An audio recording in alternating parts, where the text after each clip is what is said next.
आज नुआ कढ़ई रे पूरी होची। एटा होची गुजराती डिश पूरी आउ आंब रस खाइबा। आज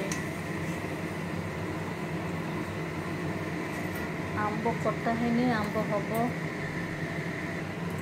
ये आंब यहाँ को छड़े कि ठंडा अच्छी फ्रिज रे ठंडा कराई एटा को छड़े कि मिक्सी रे छोट छोट काटिकी गुंड करा जीवो।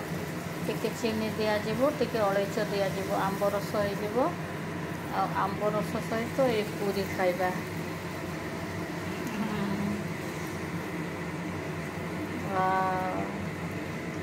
एटा आमर फेवराइट डिश।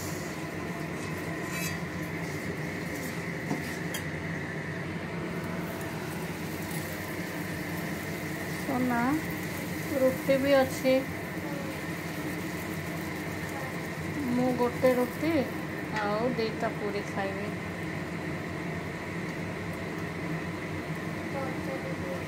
तरकारी भी अच्छी तरकारी भी खाइबा। बस देखो।